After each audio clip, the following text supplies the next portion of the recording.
You're my friend, man. You can call me Cory. Welcome. Thank you. Welcome to Georgia and welcome to Atlanta. Cory Booker is running for president of the United States of America to reignite our commitment to common purpose, to build a more just and fair nation. It's fair to say, and I've followed his career for years, that he has really committed his whole life to that. He moved to Newark in 1996 to start a nonprofit focused on providing legal services to people who couldn't afford it. So he helped people fight against slumlords to stay in their homes. And at age 29, he was elected to the Newark City Council, went from the City Council to serving as mayor for 7 years, and then became the first African-American elected to the United States Senate from the state of New Jersey. And now he is serving as U.S. Senator at an interesting and critical time in the life of our country, fighting for economic justice, dealing with the issue of mass incarceration, trying to make sure that all of our citizens have clean water, clean air. Welcome to the state of Georgia, America's newest swing state. 2 million new people have moved to this state in the last decade. And over the last several years, the New Georgia Project and others have registered 320,000 new voters. And that's why we almost made history, as you know, a few months ago. In fact, we did make history because Stacey Abrams was the second largest vote getter in the history of this state, period. And so you're here at a critical time, and we want to welcome you to this state. Would you all welcome Cory Booker? All right. Steal your microphone and just say thank you to you. The pastor is one of these leaders that I really revere in the religious world, especially because I have this saying that before you tell me about your religion, first show it to me in how you treat other people. He's a person that lives his faith, as one theologian once said, everywhere you go, preach the gospel, but only when necessary, use words. He is an activist, he's a social justice leader, he is a servant, and he is a friend, and I'm grateful for that latter title, most importantly. I want to say to you and to everybody here, we already went around before the camera started, and I'm just really grateful to be in your presence because change does not come from Washington, it comes to Washington by activists who demand it, activists who work for it, activists who struggle for it. And I know the conversation we're going to have tonight is going to be critical, not just about what I will do as president, but what we will do as a nation to make our country live up to its values. I'm so grateful that the pastor talked about my origins because you can tell a lot about a person on what they will do by looking at what they have done. It's not always the case, but in this case, I believe life is about purpose, not position, and my purpose has been the same since I was a young man starting my career representing people in a low-income inner-city community in which I still live.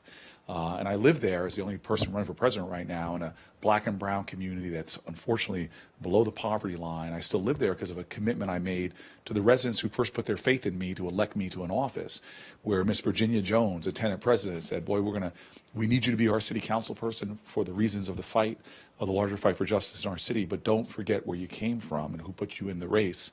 And I'm proud to live where I do. We've changed our neighborhood in significant ways, from supermarkets and food deserts to urban farms to new parks to new schools, and made a lot of change as a city as a whole. But we made it by coming together and creating uncommon coalitions. And so my purpose has remained the same. There are too many communities in America, from rural to urban to factory towns, to even challenges we see with people who are living in the so-called suburbs, of Americans just feeling like this country is leaving them behind, leaving them out, that they're doing the right thing, but they're still finding themselves with more month at the end of their money than money end of their month, or not being able to afford the basics from prescription drugs to childcare. And I know the issues we're talking about here are really important because the rights of this country that we struggled and fought for, voting rights, women's reproductive justice, even a lot of other things I hope come up about workers' rights and civil rights, are now under attack and under assault. And so conversations like this are really important, not just to hear from a presidential candidate, but to talk about the work we still have to do and recommit ourselves, like generations past, to coming together and making the change. And so that's all I'll say, because I'm excited to hear from you and have a conversation. I want to thank our hosts real quick. They let us into their home, which is like Abraham. God said they favored Abraham and Sarah because they kept their tent open on all sides and to welcome people at home. You can preach, you know. Yes. But Abraham, they gave the wine to the guests, and I hear that we only have water here. No, I'm joking. He offered us wine before, but we thought the conversation might get too interesting if we had wine. But I'm happy to open it up to questions, and go ahead. Hi, I'm Alex Birch, and I was born and raised in Valdosta, Georgia, and I've lived here most of my life. Last year in Georgia, an election was stolen. The sitting Secretary of State was able to oversee the election that he was running in for governor. And in that election, we saw irregularities with voting machines, voter suppression, thousands of people being purged from the voter rolls. So much so that there's actually a congressional investigation on that race. So what will you do as president to ensure that democracy and fair elections are protected in Georgia? Well, so there's a few things. And first of all, I concur with a lot of what you're saying. This was an election that was stunning to me. I have a family member. My parents lived here for about 20 years. A family member of mine tried to vote and was not allowed to vote. And the stories I've heard from people I know down here are stunning to me in the ways that they were prevented from voting and participating. And clearly, when you have the referee in the game also being the competitor in the game, that's just not fair, I don't think, on the face of it. And we clearly saw him making calls that benefited him and not Stacey Abrams, who was running a just campaign. And so the question to me was, what will you do as president? And so there's a few things that I want to tell you I'm going to do. Number one, the House has already moved. The first bill they did was all about voting rights and democratic rights. And we have to look at the larger picture and support those kind of ideas to end gerrymandering, where lines are drawn in many ways to disenfranchise African Americans by splitting them up, or low-income folks and the like. We need to make sure that we end the kind of assaults on voting rights that we're seeing, that the Supreme Court itself, when they took away Section 5 of the Voting Rights Act, you saw a whole bunch of states rush to change their voting laws. And then judges started saying, wait a minute, like in North Carolina, that you are designing this voting law, as that one federal judge said, with surgical precision to disenfranchise African Americans. And so I'm going to support the legislation we see moving through the House right now to end gerrymandering, to end these kind of voter registration laws or voter ID laws that are undermining people, and to create a broader, more democracy. Because we need to create systems that enhance people's voting, like having our voting day in America be a national holiday, so that working people who are often doing 2 jobs or more can actually participate. We need to have vote by mail as well. We need to have early voting so people can not be confined to one day, but actually have a voting period to do. There's a whole lot of things that we can do, but the second thing I want to tell you very specifically that I'll do as president is that I will have a Justice Department that will more aggressively investigate states that are violating voting rights. Now, we had that in the past, but as soon as Jeff Sessions got there, they actually pulled back from voting rights cases and just laid back and let states that have a history, pattern, and practice of discrimination to go back to writing voting laws. And you've even seen some of the conversations from those states where they talk about, the state's legislature talk about how can we dilute the African-American vote or stop people from voting or raise the barriers to voting. We should be a nation where the sacrosanct element of this democracy is access to the polls. And we should be doing more things to encourage more people to vote, to make it easier to vote, not putting up barriers. And the last thing I want to say is one of the biggest threats to voting in this country is actually foreign interference with our voting. We need to make sure that we are a country that's working to stop the interference we have that we've seen coming, where we know the Russians were involved in trying to undermine our elections, and we should have a government that's focused on doing that. And if I can get a bonus, because it's something very dear to my heart, about something that I will do, because we've seen a criminal justice system disproportionately impact low-income and poor people, and low-income people and minorities. We need to end felony disenfranchisement in this country and let people, let those folks vote as well. Thank you. Hi, Senator. I'm Rebecca Zor. I am a digital journalist from Florida, living here in Georgia, and I'm also a leader of Young Atlanta Haitians here in Atlanta. All right. So my question to you is, recently legislations have passed, ultimately making it difficult for women to make the decision themselves to get an abortion. And right here in Georgia, we've seen it all over the place. It's been controversial, and I feel that, what can you do for me as a woman where they're stripping away my decision from me to get an abortion? What would you do to get over those political and judicial roadblocks to get me back my control over my body? And so these issues are really related, because when you gerrymander, when you do things to disenfranchise people, then you have people that are elected that aren't doing things that the majority will. Here we are in a state like Georgia, where HB 481 is one of the most radical right-wing attacks on a woman's right to make their own medical decisions, their own reproductive rights decisions. And it's being done at a time when the overwhelming majority of Georgians disagree with this. You have corporations like great Georgia companies like Coca-Cola coming out and saying this is wrong. You have the film business here in Georgia saying this is wrong. You have a universal voices of people, a universe of voices, people saying this is wrong. And so as a president, there's a lot of things we can do. The first thing we can do is fight to end these right-wing attacks on the reproductive rights of women in America. We can do that by codifying Roe v. Wade as the law of the land and codifying it in legislation. You can also make sure that we are a nation where we are creating more access to women for reproductive care, and that means everything like stopping the assaults on Planned Parenthood, making sure we're expanding that.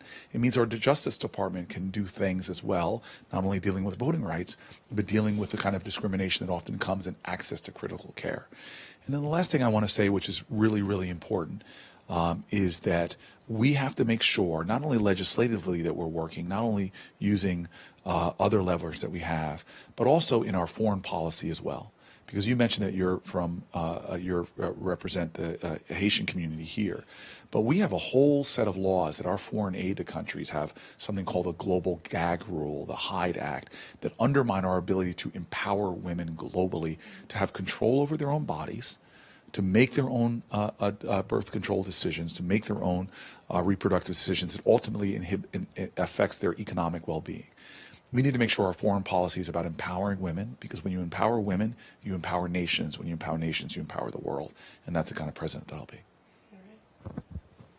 Hi, my name is Wanda Williams, and I live here in Atlanta. And I'm a preschool teacher. I find myself here in my later years still having to work a job.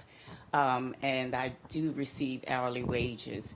What would you do to ensure that American families who live paycheck to paycheck don't have to do that because of stagnant wages?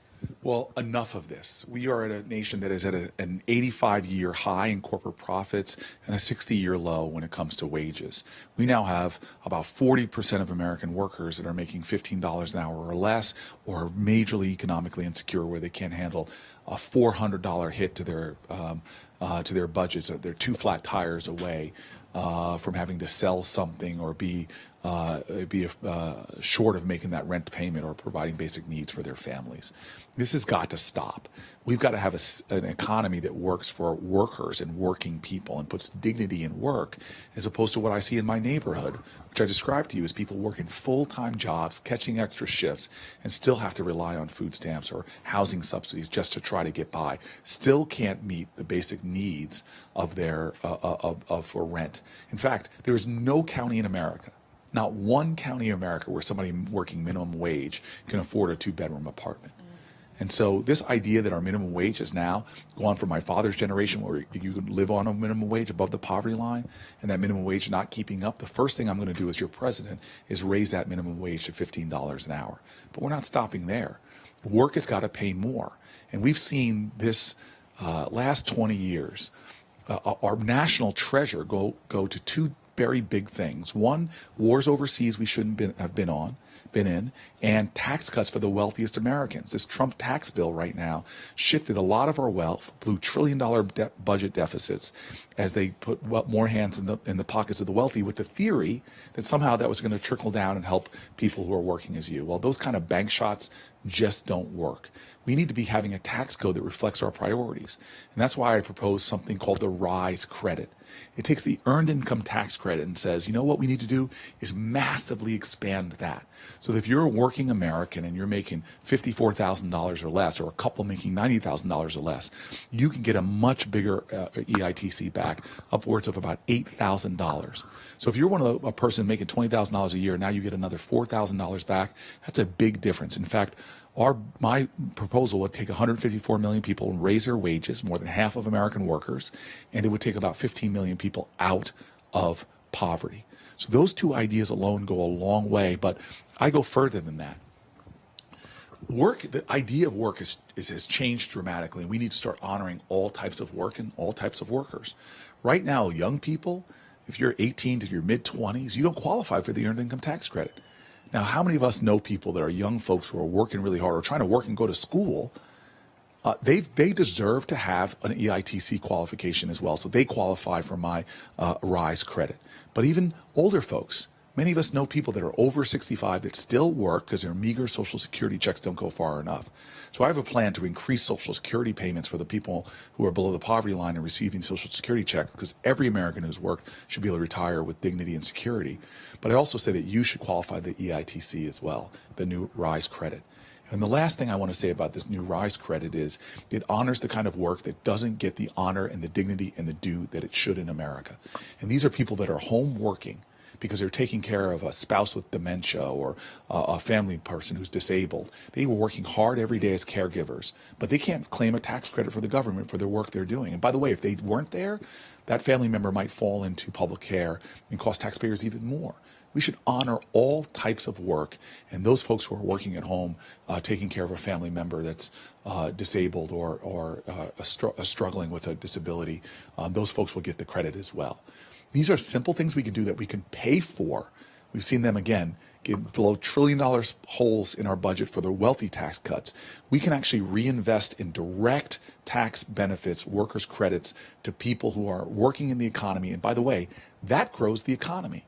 Because a family making $30,000, $40,000 a year, when they get extra money in their pocket, guess what they do? They spend it. And 85% of our economy is driven by consumption.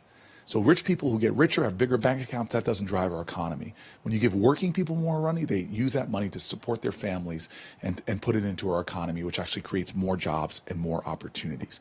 That's how you build a better economy. And the last thing I'm going to say, because we got to talk about this as well, America in a generation or two ago did the things that grew this country for everybody. They invested in infrastructure. They invested in education and training. They invested in research and development. We were the top on the planet Earth in investing in those things. No longer. Other countries are blowing past us in those investments. We're no longer the best educating countries because other developed countries that we compete with are early childhood developed. We don't have universal preschool. They invest in maternal health. We're lagging behind every developed nation in infant mortality and maternal mortality and challenges at birth. They invest in higher education. Heck, in Germany, it costs about 0 to 4% of median family income to go to college. Here in the United States, well over 50%.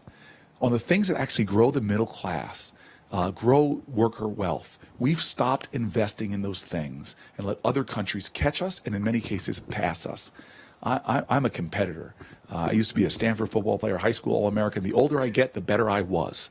And I'll tell you right now, I can't stand idly by and watch other countries do the things to build out more equitable growth for all, and us fall back from making the investments in people, the investments in education, the investments in training, and let other countries blow past us because we are not investing anymore. We're simply giving more and more tax cuts to the wealthiest Americans. That's got to stop. Let's get back to making sure that workers have dignity and make sure we're investing in the things that help our economy as a whole. Hi, Senator Booker. My name is Amber Lowe. I'm a pastor here in Georgia. Been here for about 7 years. I'm from Mississippi. And so my mother is a public school teacher in Mississippi. And for a long time, she has not had a pay raise. Where in Mississippi, may I ask as well? Columbia is where she lives. Okay. But she's been a teacher for about 25 years and hasn't had a pay raise in a very long time. And so she's living, from paycheck to paycheck, similar to yourself. She and my father are. So what can you and will you do as president to protect teachers and to support teachers? And I want to add to that, because it's not just teachers, it's educational professionals that are in our public schools, because it's that mental health professional, that speech pathologist, or the counselor. And this is where I get my back up, because what we're doing to public education in this country, remember I said going from the best public education system on the planet Earth to now falling out of the top 10, is we've disinvested in public education. And we've disinvested in the career of teaching educators. Not only disinvested in it, but we have been attacking the esteem of that profession when it is the top profession in America, because you could have no other profession if you don't have teachers. And so I have a plan that's very simple. If we come from, I'm a guy that was in law school in the early 1990s, and I still remember we had a president stand up and said, I'm going to put hundreds of thousands of more police on the streets. Well, I know one way that you won't need that many police, because if you educate children, they're less likely to go to school. I'm going to be one of those presidents. I'm going to be a president that stands up and says, we are going to reinvest in teachers, well-paid teachers in every public school. And the way I'm going to do that is very simple. Is number one, we are going to relieve teachers' student debt. We have teachers now that have crushing student debt, and they're reaching in their own pocket still, as your mom probably has stories about paying for things that their kids need, food and more, and they can't write all that off on their taxes. So we're this strange nation that wants to give carried interest breaks to people that work for hedge funds, where they pay a smaller percentage of their salary in taxes than a teacher who's making a bigger contribution to our economy. That's insane. And so in addition to relieving debt, we're going to give better tax treatment. Let's not have those tax loopholes for people who work in hedge funds. Let's create those tax breaks for people that are in teaching that can effectively allow me, through the tax code, to elevate people who make the decision to teach, especially in districts with high poverty, rural districts or urban districts, that we can elevate teacher salary. And then the last thing I'll say is another source of income that schools need. And a lot of times they'll plead poverty. They don't have the resources. So that's why my plan is to directly benefit teachers themselves. But schools themselves are shortchanged.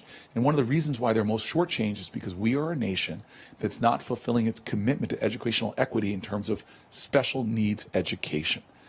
And so a lot of communities, like urban areas like mine, that have these incredible children who come with special needs, often have very expensive needs that we need to be providing as a country, making a commitment to, but it inhibits their resources. So as President of the United States, I will fully fund special education. It should be at 40%. It's right now down to about 18%. We need to fully fund special needs education so our schools will get tremendous more resources to take care of our special needs children and make sure that we have other resources to do things like pay teachers well and have art and other things in the schools that many schools are cutting right now because they're pleading poverty. Public education is essential for every single democracy. And the kind of Republican schemes I see coming out right now that are attacking public education, bleeding public education, actually are leading to more stratification of our schools, where the wealthy have certain privileges, the poor don't, even racial stratification. We've got to get back to being committed to the crucible of our democracy. The thing that makes us who we are is that every child, no matter what your zip code, has great public schools that should be like cathedrals of learning, because in a global knowledge-based society, the most valuable natural resource a country has is not oil, coal, or gas. It is the genius of our children. Thank you. Senator, before we go to the next question, this wealth gap that you're describing with all of these questions in a real sense has continued across Republican and Democratic administrations.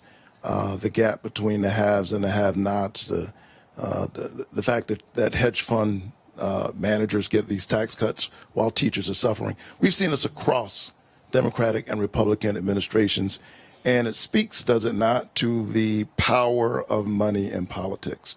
So how are you really going to break the stranglehold of this while running for president? It takes a lot of money to get elected to the presidency of the United States. So it's really at the root of a lot of these issues. So how do you run against this and run and get elected? Thank you, Pastor. This is really important because we have a system since Citizens United. Imagine we have a Supreme Court that basically said, hey, corporations are people too, it said. And that is so offensive to people. And it also allows corporations now suddenly to drown out the voices of people, because now obscene amounts of dark money and corporate money are flowing into our politics. So the first thing I said as a senator, I was the 5th senator to do this, to say, okay, I'm sorry, enough. I will not take corporate PAC dollars. I will not take dollars from federal lobbyists, I've said, and I will not take money from pharma executives. So I'm running a campaign away on really the lifeblood of my campaign is individual small contributions.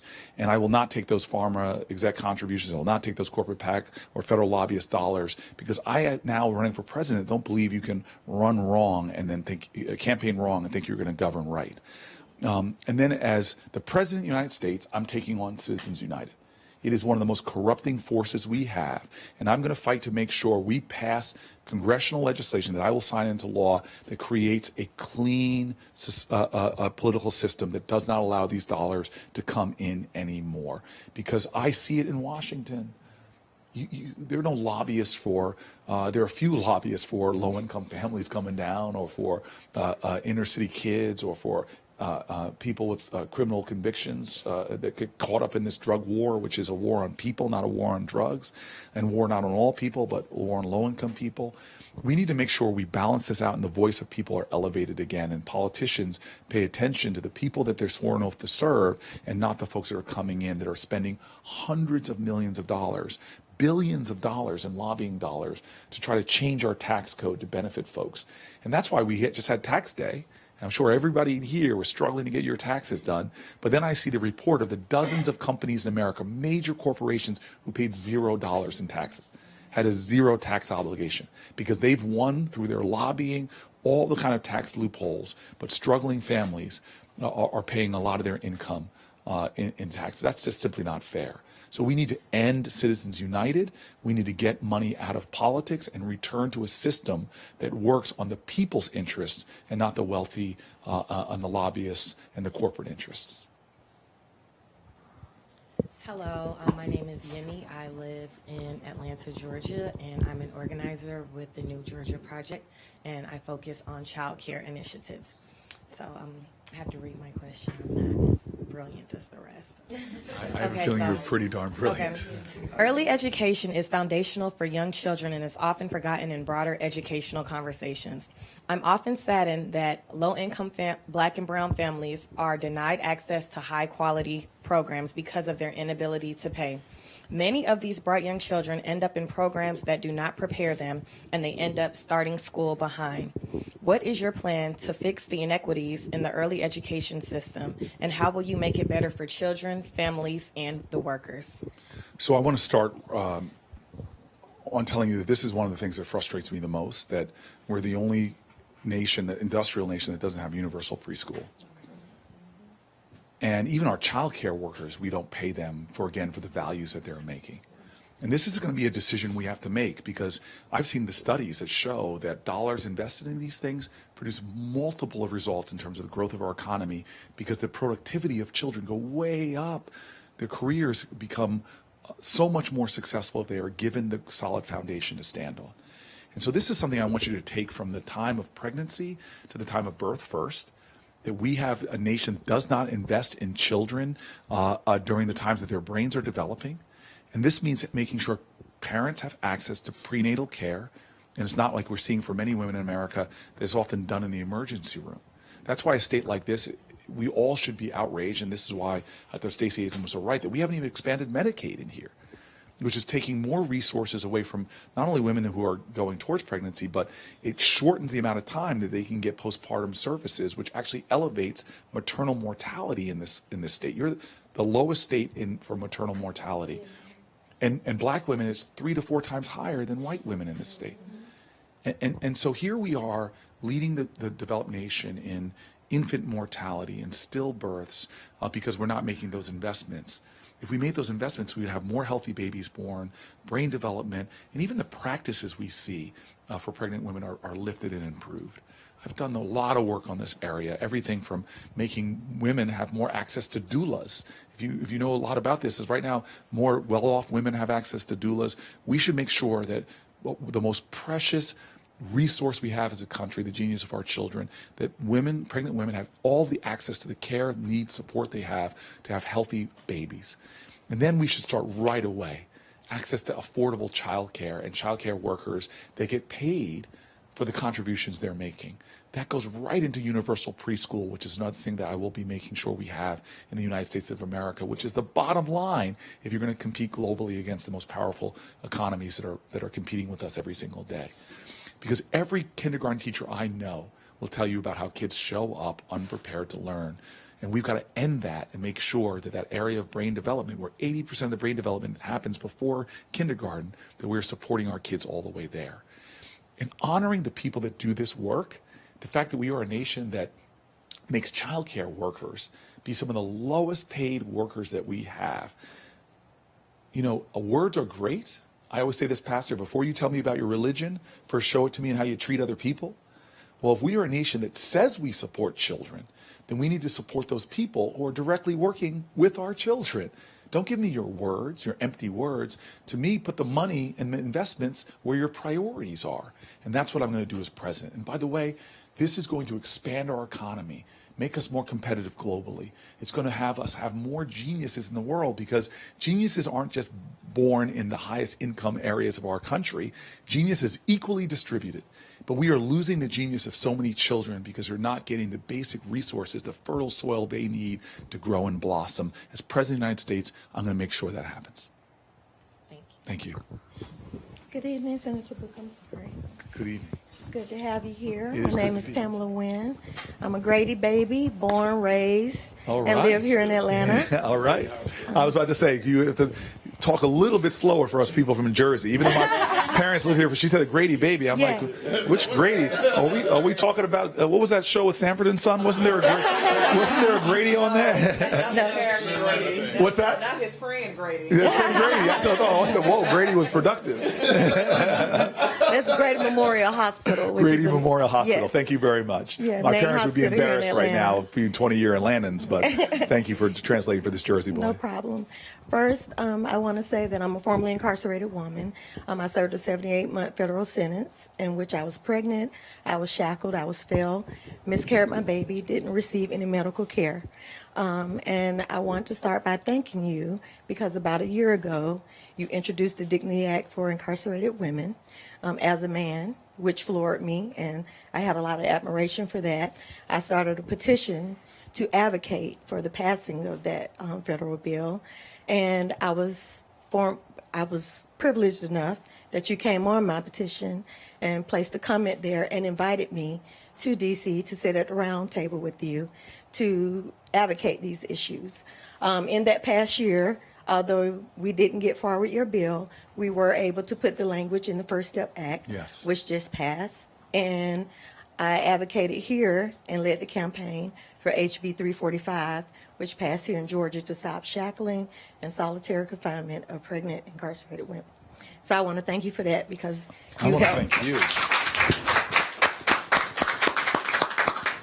So my question to you is, when you're elected president, you know, we know that the First Step Act is just the first step. Yes. There's so much work that needs to be done, not only for women, but just the entire criminal justice system, period.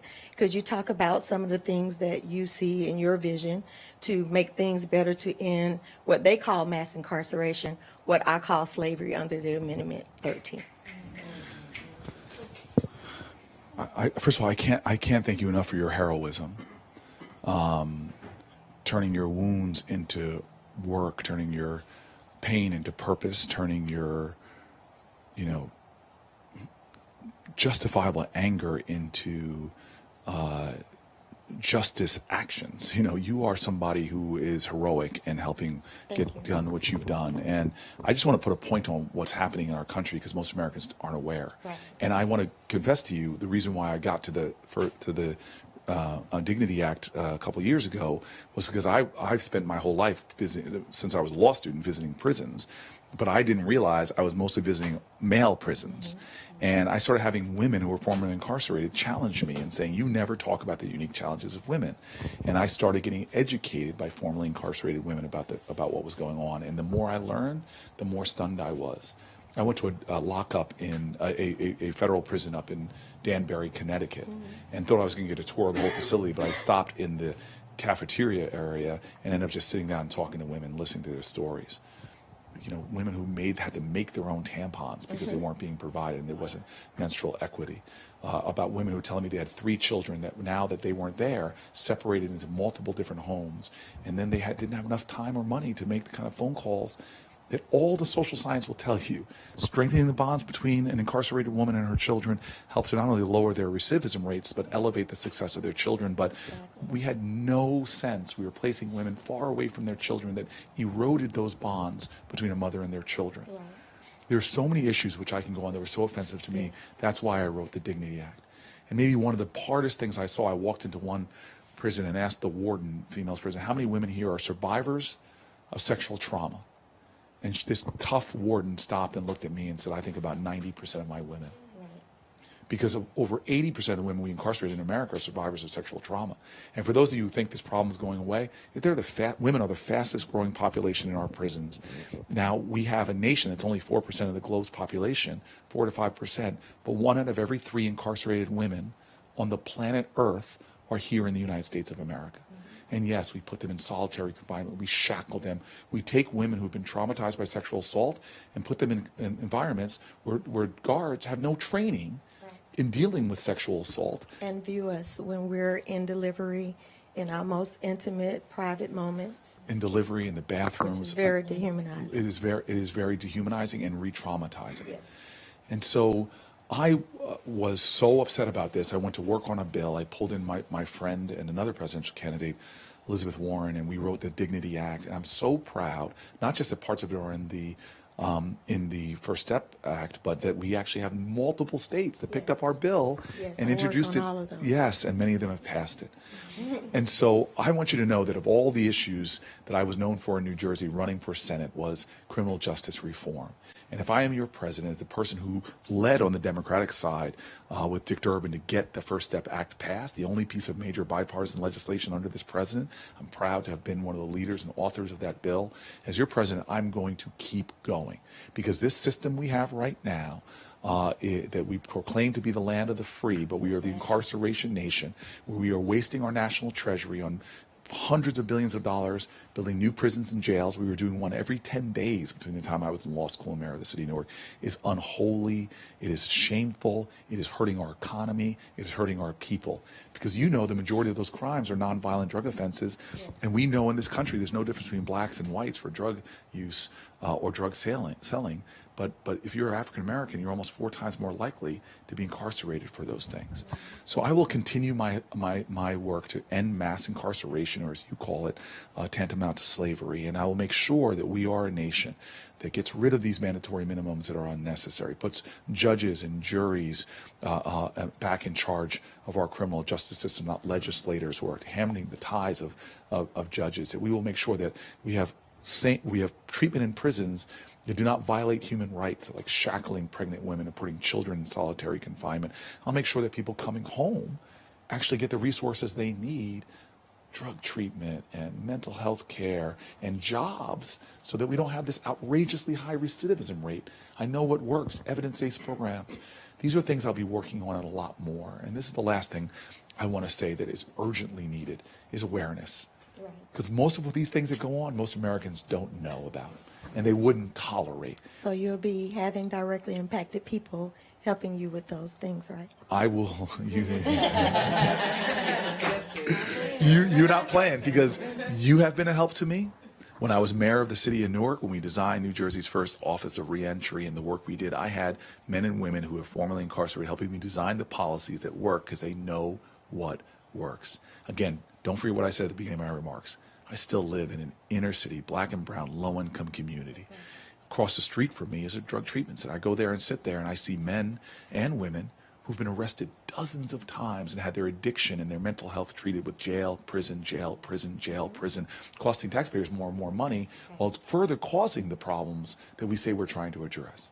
There's a better way to do it, and it starts with listening to the people that are affected by this system and trying to make sure that we can create something that ultimately will make us safer as a society and elevate human potential as we reflect the best of American values and become who we say we are, a nation of liberty and justice for all. Thank you. Thank you. Senator, thank you so much for being with us today. My name's Sierra. I've lived in Atlanta for about 5 years, and I work at the Midtown Assistance Center. We provide emergency assistance to low-income families that are living paycheck to paycheck. And what we've seen a lot, not only is the stagnant wages that we've talked a lot about, but also lack of affordable housing. not only market rent, but also Atlanta housing vouchers. People are on the waiting list for decades to get Section 8 and subsidized housing. So I want to know, what can you do on a federal level, and what will you do as president to make affordable housing more accessible? Thank you. And so this is the issue I started with in my life, doing a lot of the work that you're doing right now, fighting for affordable housing. This issue I dealt with as mayor when I saw that we have two problems. One is affordability, and the other one is one you named, that the overwhelming majority of people that even qualify for subsidies and housing weren't getting it because we had a problem with supply. And so when I was mayor, I declared in the middle of a housing crisis, I said, no matter what, we're either going to find a way or make a way. We're going to double the rate of production of affordable housing in this city because we are in a crisis. And we found creative ways to get affordable housing and actually achieved my goal for the city. But then the other thing is the quality of that housing. Often people are being forced to take housing that is not fit for children to live in, that have air contaminants, no heat, no hot water. How do I know this? Because I actually moved into those projects in my neighborhood for about 10 years and I had my neighbors teaching me how to heat a home when the heat's out, using my oven. Don't just use the oven because it's too dry. Put a pot on top of that stove. I couldn't believe the ways that folks were trying to figure out how to live in a safe, decent, habitable environment, making the most out of bad housing. So here's what I've done as a senator and things I'll do as president of the United States. First of all, we have a lot of laws in our country that are trying to prevent affordable housing from being constructed. You know this, and I'm sure Atlanta's doing this. You have a lot of restrictive zoning. You have a lot of laws that prevent affordable housing from being built. We need to incentivize states and cities to build this housing and make sure that if they don't have a plan to increase their housing, that we use a carrot and stick, create incentives to do it, but really threaten to let them know that if you're not doing this, then some of those flexible monies that you get, like block grant money and others, we're going to say that you can't have that if you're not focusing on this as a priority. So my bill, the Home Act, focuses on supply, doing a lot of very aggressive things that I know work that help cities expand the amount of the housing. And then the second thing, it's very simple to me, is that if you're an American and you're housing insecure, paying more than a third of your rent for housing, then you should be eligible for a tax credit that helps you go between what you're paying, go between where the rent should be and that area median rent was the area I used for my bill. That would give millions of Americans a little extra money to make those rents. Because as I said earlier, we live in a country where if you work minimum wage, there's not a county in America you can afford a 2-bedroom home. So I want to say the final thing. Again, I'm not one of these Democrats that thinks it's bad to be wealthy. I think that we actually have a society that should incentivize a fair capitalist system. Hey, everybody should be working to build businesses, to grow jobs, but we can't have a tax code that puts the incentives and the benefits in the wrong place.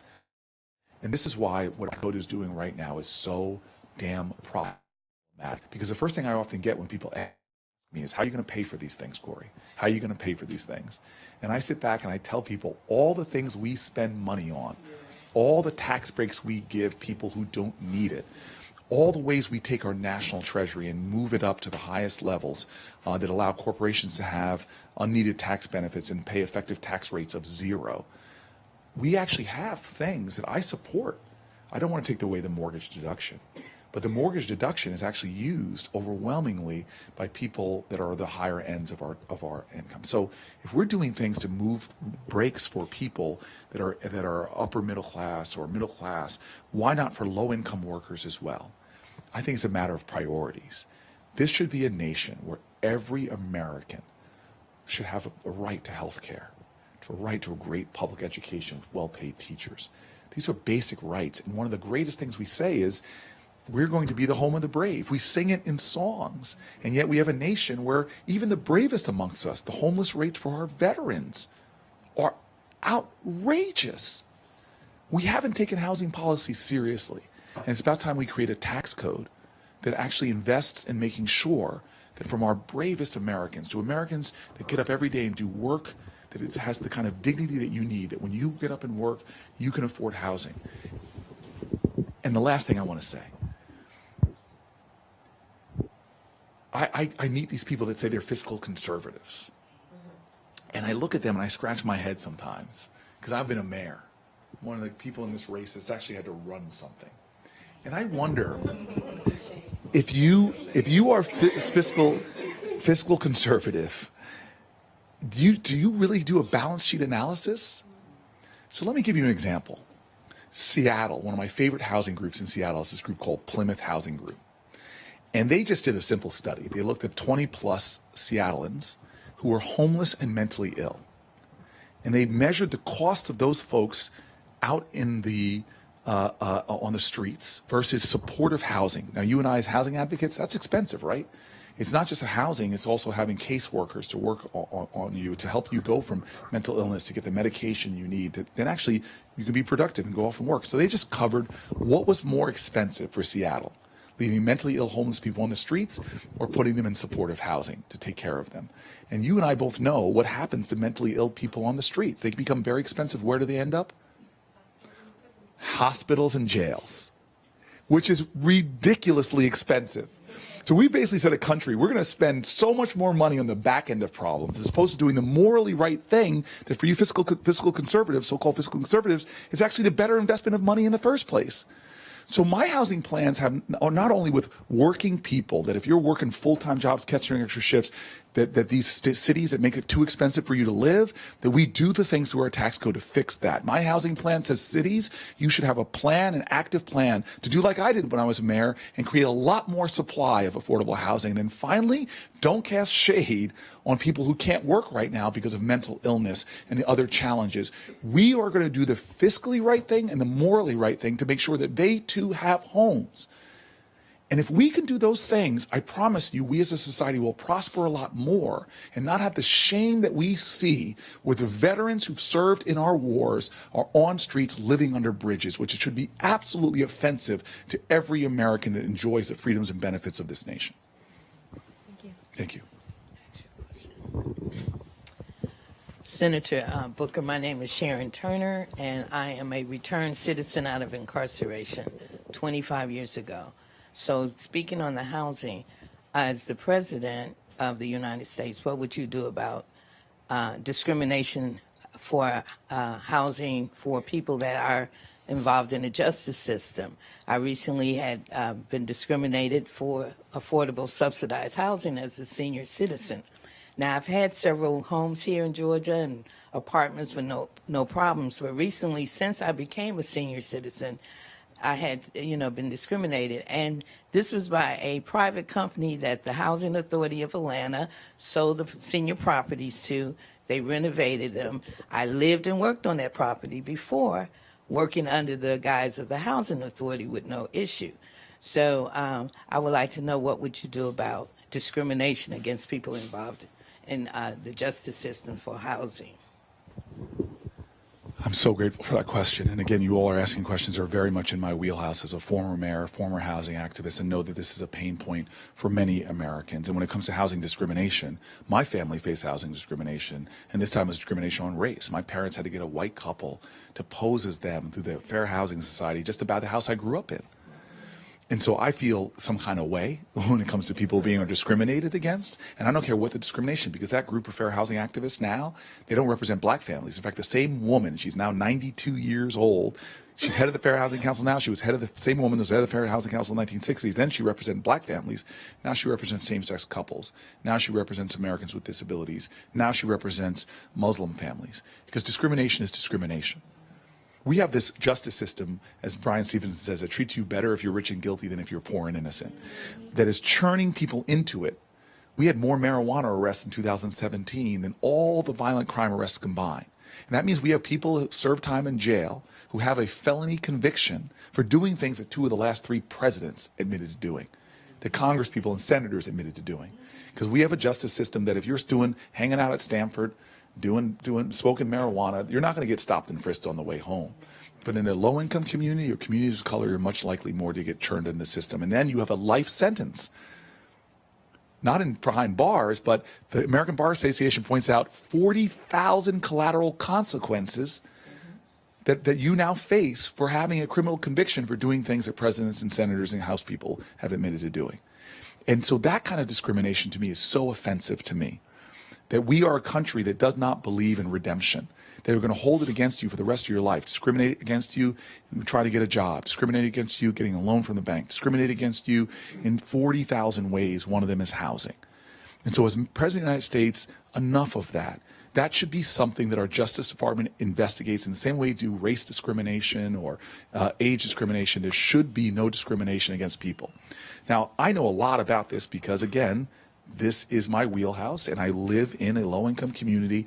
There are actually something called tenant blacklisting, where these private companies keep track of folks. You can end up on a blacklist not just because you have a criminal conviction, but because you had a fight with your landlord, righteous fight because they weren't providing some service and you withheld the rent.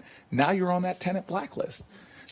Yes. And so now I've put lots of legislation in saying we got to end this discrimination that comes for lots of different reasons. And so not only do I believe that we shouldn't discriminate against people for, as you said, decades ago, of being formally incarcerated decades ago, but also in jobs. I wrote a piece of legislation right when I got to the Senate that says that for applications to work for the biggest employer in our country, which is the federal government and federal contractors, you should not have to check that box at the beginning of that interview process. We should move to the point of a conditional offer. Now I offer you a job. That's at the point you have to say that if you have a criminal conviction. We know from the data it increases your chances of being hired by 50, 60%. So I feel this being in a community that has disproportionate amounts of incarceration, that a criminal justice system that disproportionately affects the people marginalized in our society, that we've got to change our practices in housing, in hiring, in access to education and higher education, and the ability to start a business. Do you know you can't get a taxi cab license in my state if you have a nonviolent drug addiction as little as possession from decades ago? And by the way, that's hurting you, but we live in a country that injustice anywhere is a threat to justice everywhere. That what affects one American directly affects us all indirectly.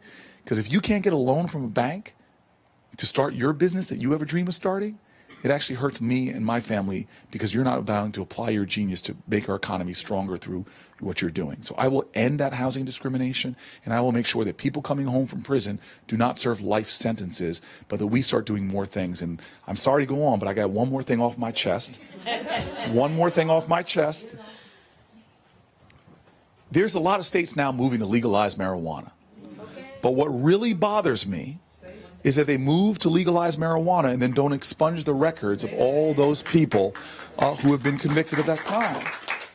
And so now you suddenly got a state that's legalized marijuana, and you've got a bunch of young people, often from low-income communities or minority communities, that are like, wait a minute, now that it's legal, expunge my record. And more than that, you don't have the money, all that tax revenue, doing what I call restorative justice.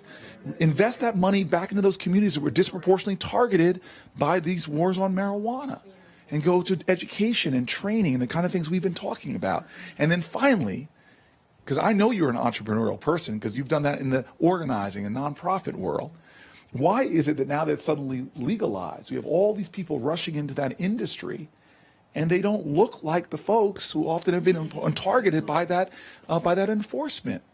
We need to make sure that we have fair economic playing fields, that women have a chance, access to capital to get into the marijuana business, which is going to be a business valued at hundreds of billions of dollars, that minority folks who look like a lot of the communities that they're setting up these dispensaries in.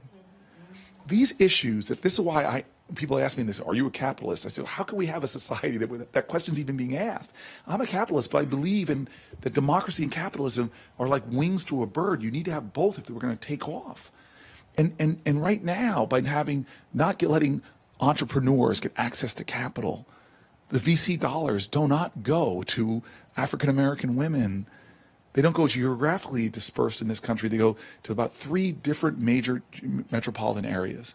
And so if you have a great idea, you know your community, you know the folks in the community might be interested in marijuana, but now you can't sell it legally because you can't even get a loan to start the business. We've got to make this an entrepreneurial society again, not giving all these tax breaks to large corporations. Did you all know the main drivers of jobs in America are small businesses? And some of the best entrepreneurs we found out in Newark, are women. When we started getting access to capital to women in our community, my neighborhood, we opened up this thriving business, a woman named Vonda, African-American woman. You can't even park on that street anymore because everybody's crowding to go to her restaurant. We've got to get back to a capitalist society where there's more competition, where women and minorities can get access to capital, where people with dreams can find a way to apply that dreams. And by the way, one of the reasons why a lot of people don't start businesses is because benefits aren't portable. They know that if they leave their business to try to live their job, to try to start a business, they'll lose their health care, and they're afraid to take that jump. And that's why we need to make sure health care is a right. It's actually going to help us to be a more dynamic economy with more people taking those risks. I'm sorry, y'all. I got all excited. The alarm bell went off over there, and I thought that was like saying to me, Booker, you're talking too much. I'm sorry. You punched a lot of my buttons with you with one of that. Senator Booker, we are glad to have you here in our I love the way you say my name. Senator Booker. I could listen to you say my name all night. Say it one more time for me. Senator Booker.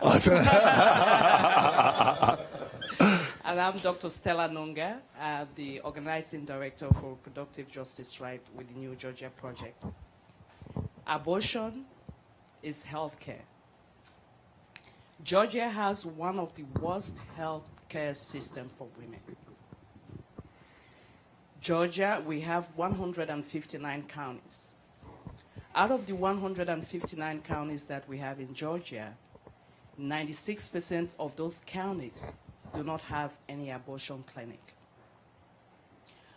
Georgia ranks 48 in women's health care. Georgia ranks 58. That is the worst of all of the United States in women's mortality care. 79 counties out of those 159 counties do not have any OBGYN doctors. So what would your presidency do to reduce healthcare costs in the United States? So I just want to first respond to you by saying that these right-wing attacks on women's reproductive justice, trying to take away women's rights to control their own body, their own economic futures, is something that's unacceptable in this country. These are decisions that should be made between a woman and her doctor, not a bunch of legislators in Washington or in state capitals telling women what they can do. This HB 481, this attacks to try to create these trap laws where they say, okay, you can't have a clinic unless its hallways are this size, and all the other things they're doing to drive abortion care out of existence in this country. There are assaults on Roe v. Wade. There are backdoor ways of trying to take away Roe v. Wade. And you're right, abortion care is health care. Did you know contraceptive care is health care? That's right. So many guys are making these decisions, and they don't know that many women take birth control for health reasons, because they have endometriosis and other health challenges, that this is essential for their lives. And the fact that so many men are making these decisions about what's best for a woman as opposed to her and her doctor, to me, is unacceptable. So again, I will be a president that fights to end this right-wing assault on abortion care and health care and reproductive care, attacks on Roe v. Wade. I will fight to make sure that becomes the law of the land by passing legislation to do that. And I will fight to make sure that we do more to fund Planned Parenthood, to expand Medicaid, because the issues you're talking about right now of leading, the state leading in maternal mortality in America, having the highest rates in a country that already has the highest rates in industrial world, that should be so offensive. And to all these people that care about life, and they're doing things that actually undermine the health of a woman and who wants to have a child and bring it to term and has us leading developed nations in infant mortality and stillbirths, that's outrageous. Expand access to health care. Expand access to a mother's well-being. When she's in that postpartum period, don't kick them out of access to care after 2 months, when many of the complications that lead to maternal deaths happen over 6 months period or 8 month period. We know the science. We know the data. We know how to elevate human life. And so I want to let you know that it's paying for healthcare. How are we going to pay for this? Which is a great question. Well, number one of the best ways to lower the costs associated with childbirth is to make sure that women get access to doctors before complications occur and can do the things that avoid complications and actually lower the costs of pregnancy and childbirth. It's making sure that we have a healthcare system that moves from reacting to disease, reacting to illness, reacting to crisis, and invests when it's far less money on prevention, early intervention, early detection. This is why I believe the system we have right now, which is one of the most expensive on the planet Earth, with the worst outcomes, need to radically change. And we should take states like this that are joining with the federal government trying to sabotage the Affordable Care Act. We need to end that. States like this that are undermining Medicaid expansion, we need to end that. And we need to do things to start expanding Medicare so that more and more people have that as an option, and ultimately we get to a point where every American is covered with health care. That's one of the reasons why I support Medicare for All as a way of getting us there. Health care in America should be a right. And as President of the United States, I will take concrete step after concrete step to expand access to care, to shift our healthcare system to more prevention, early intervention, early detection, and to make sure that we do no longer lead the planet Earth for developed nations in infant mortality and maternal mortality, but we begin to be the light of showing countries how you can create a system that elevates life, that elevates the well-being of mothers, and that makes sure that our children have a nation that loves them not just with words, but with the way we provide healthcare and support. Thank you so much. This will have to be our last question. All righty. Hi, friend. Hi. My name is Mary Hooks, and I've lived in Georgia for the last 12 years. My hometown is Racine, Wisconsin. All right. So you went to the cold to hot Atlanta. Yes, yes. And as a black woman, as a black lesbian woman who's also a community organizer here, and have been trained up to understand that we must think globally but act locally.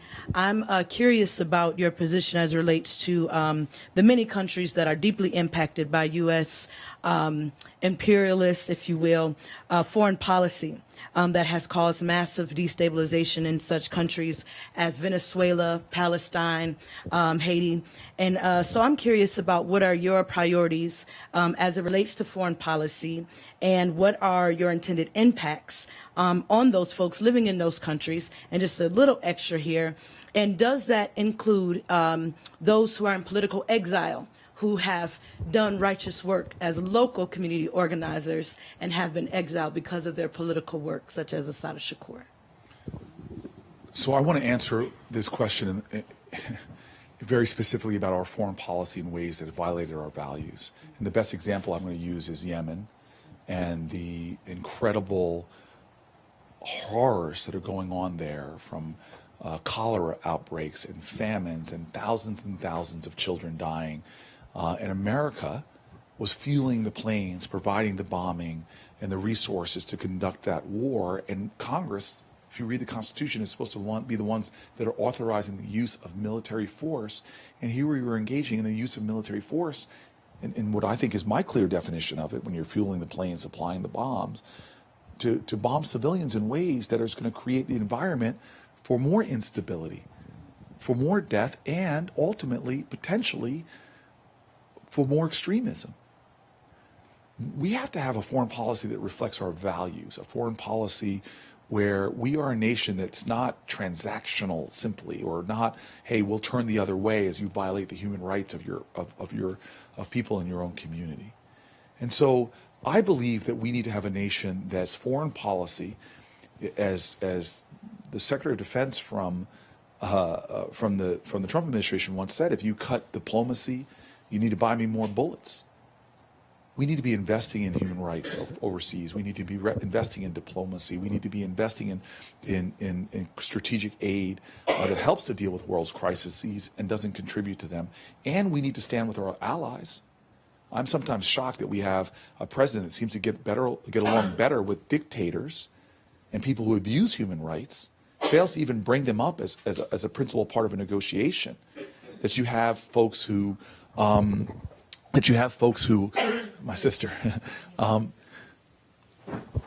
you have a president that's talking to Duterte or Chairman Kim in South Korea, or Putin, and doesn't call out those human rights violations, but then insults our allies in places like NATO, where we need to be standing together with our allies for democratic values, for human rights, and for the principles that our country holds most dear. And the last thing I want to say, which is in relation to the conversation here about women's health, we need to end the global gag rule and the Hyde Amendment that prevents our aid workers from talking about reproductive health in the larger conversations we were talking before. You want to transform the world? Empower women. You want to transform the world? Give women control over their bodies. You want to transform the world? Give women the economic power that comes with being able to make decisions about your reproductive health care and contraception. We live on a planet where women's rights are being violated, where you see awful things happening. We need to have a foreign policy that's about empowering women because of, as a former Secretary of State said, women's rights are human rights, and we need to be a nation that stands for human rights abroad. Thank you. Well, thank you so much for coming to Georgia. Yes. The road to the White House comes straight through the state of Georgia. And this has been a wonderful conversation. Senator Cory Booker. Thank you very much. Thank you.